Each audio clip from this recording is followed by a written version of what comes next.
Hey, what's up, y'all? Justin Ochoa, Pace Fitness Academy, back for the second installment of the three-part series that we're doing.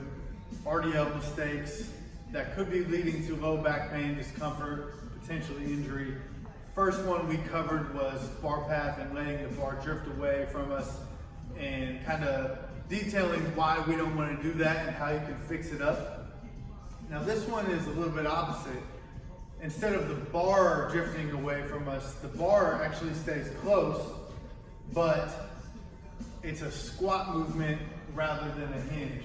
And you'll see this a lot when athletes are just they're not finding that groove when it comes to pushing the hips back and really getting the hips to initiate the movement of an RDL, that hip hinge pattern.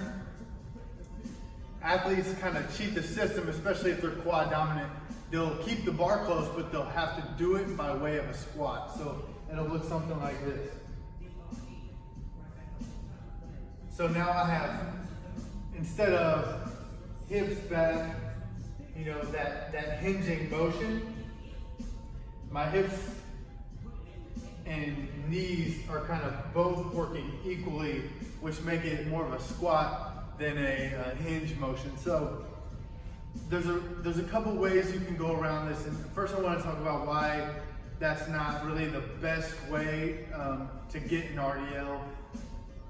Excuse me. If we're focusing on an RDL, we really want to maximize posterior chain, posterior hips, hamstrings, glutes, calves, lats, even when you're keeping the bar close. And if you squat it, obviously that kind of negates some of that, but it also can put you at a risk, similar to what we talked about with the bar path. It can put you at a weird angle. So if you've got your external load here and you're keeping the bar close, almost pulling it against your body, and your hips are just as low as the bar, and your knees are in flexion, now that's kind of creating a tug of war at your lower back, because you've got weight that you're handling in front of you, but all your weight's going back behind you. And so, when you sit back in that squat, normally the weight's gonna be here, or it's gonna be here directly on your center of mass.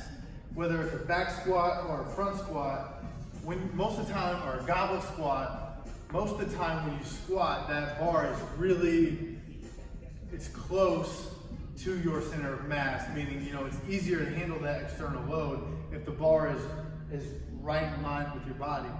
But now you're here, so it's under and in front of your center of mass, with your weight being pushed back behind you. So your body's kind of being pulled in two different ways, like a tug of war, and in the middle of that tug of war is your back. And so it's kind of a weird feeling, a weird activation pattern that's, one, it's not really getting the most out of that hinging motion, and two, it's kind of causing that inconvenience at the lower back because you're not in the right position. So what we use, again, simple cue, you need to push your hips back. That's a good cue. If that doesn't work, then we'll say, hey, your feet are stuck in concrete and you need to push your hips back. So that kind of gives them that rooting cue to stick their feet in that concrete, can't go anywhere, push your hips back. If that doesn't work, we say, hey, your feet are in concrete, I have a rope around your waist, I'm gonna pull your hips back. And so now that even kind of further details what they need to do with their body.